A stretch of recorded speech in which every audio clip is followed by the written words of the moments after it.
হারিয়ে যাওয়া ল্যাপটপ সহ ব্যাগ উদ্ধার করে প্রকৃত মালিককে ফিরিয়ে দিলেন প্রধাননগর থানার পুলিশ।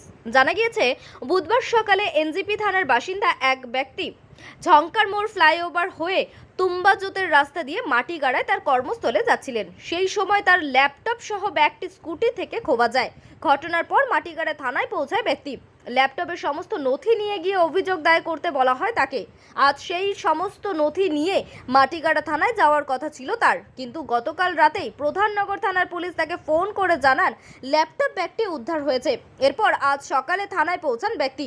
পুলিশ ব্যক্তিকে তার হারিয়ে যাওয়া ল্যাপটপ ব্যাগটি তুলে দেন। পুলিশ সূত্রে খবর, গতকাল পেট্রোলিংয়ের সময় রাস্তার পাশে ব্যাগটিকে পড়ে থাকতে দেখেন পুলিশ কর্মীরা।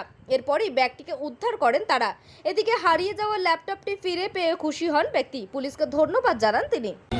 ঝংকার মোড় হয়ে আমি মাটিগাড়া হয়ে যাচ্ছিলাম, তো ওয়েস্টপয়েন্ট স্কুল পার করার পরে দাঁড়ালাম একটা ফোন করার জন্য।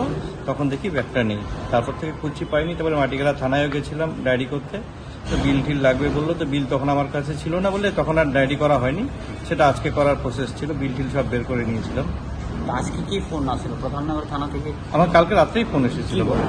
বললো যে এরকম একটা ব্যাগ পাওয়া গেছে। আমার মেয়ের নাম নিয়ে বললো, কারণ মেয়ের কিছু কাগজপত্র ছিল। তো বললাম হ্যাঁ ঠিক আছে, তো আমারই তাহলে পরে। তো বললো তাহলে আজকে আপনি সকালবেলা একবার প্রধাননগর থানাতে আসুন। তারপরে এই সকালে ফোন করে বললো যে এই টাইমে আসতে, তো আমি এখন আসলাম। এখন সব যে সামানগুলো ছিল ওটা আছে ব্যাগে? আর হ্যাঁ, সমস্ত কিছুই আছে। কি মনে হচ্ছিল আপনার যে সামান হারিয়ে গেছিল পাওয়া যাবে এরকম? না, ওটা তো মানে ইয়েতে ছিলাম, মানে আমি রাত্রেবেলা এটা আমি ফাইন্ড মাই ডিভাইসে গিয়েও খুঁজছিলাম যে কোথায় দেখাচ্ছে লাস্ট। তো দেখলাম যে আর কোনো নেটই অন হয়নি। তো নেট অন না হলে খুঁজেও দেখা যাবে না যে কোথায় আছে না আছে। আমার বাড়ির লোকেশনই দেখাচ্ছিল। তো কি বলবেন প্রধাননগর থানা আপনার যে ব্যাগ সুরক্ষা, যেটা আমাদের ল্যাপটপ অন্যান্য সামান? আমি তো কালকে রাতের থেকেই ওনাদেরকে থ্যাংক ইউ দিয়ে যাচ্ছি। মানে সামনাসামনি তখন ফোনে কথা বলা, ভাবতেও পারিনি যে এত তাড়াতাড়ি পেয়ে যাবো আর কি। আইসি স্যার নিজে আপনাকে? হ্যাঁ, নিজে উনি নিজে হ্যান্ড ওভার করেছে। উনি এসে আমার সঙ্গে কথা বললো, জিজ্ঞেস করলো কী করি না করি, কী কাজ করি, মানে কিভাবে করি, সমস্ত কিছু জানলো। তারপরে আমাকে দিয়ে দিল। পুরো কোঅপারেট করলো? হ্যাঁ, পুরোপুরি কোঅপারেট করেছে। হয়নি? না, কোনো পরেশানি হয়নি।